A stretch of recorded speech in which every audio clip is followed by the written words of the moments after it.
Qarang, tog' shu tog' tegdi mana sizning xonadoningiz. Zo'rmi? Buni qarang.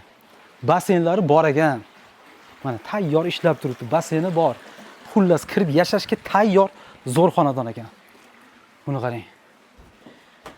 Xo'p, 2 qavatli.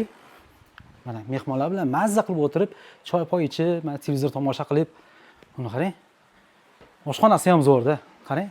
Hamma mebel texnikalar bilan jihozlangan.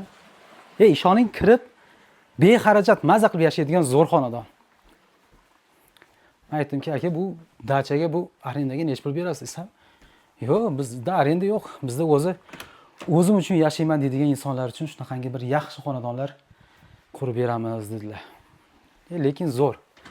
Haqiqatdan ham kirasiz, mazza qilib yashaysiz. Sof taxtadan, qarang.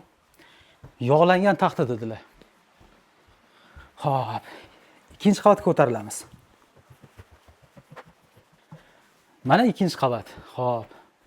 Bu yoqda bitta kattalar yotoqxonasi bor ekan. Xo'p. Umumiy sanuzul. Ana endi esa bunisi bolalar yotoqxonasi. 4 tagacha. Zo'rmi?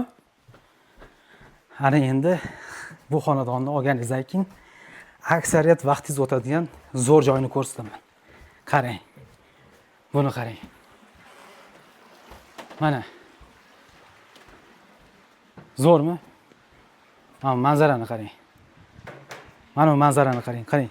Eshikdan kirib kelar ekansiz, avtomobil qo'yish uchun joyi bor. Kirasiz, mazza qilib yashaysiz mana. Zilyon zonalari bor. Mana bu oshxonani qarang. Va o'rtoqlaringiz bilan mazza qilib o'tiradigan zo'r joy ekan. Nima deyiladi bu? Terrasa deyiladimi bu? Yo. Terrasa. Voy.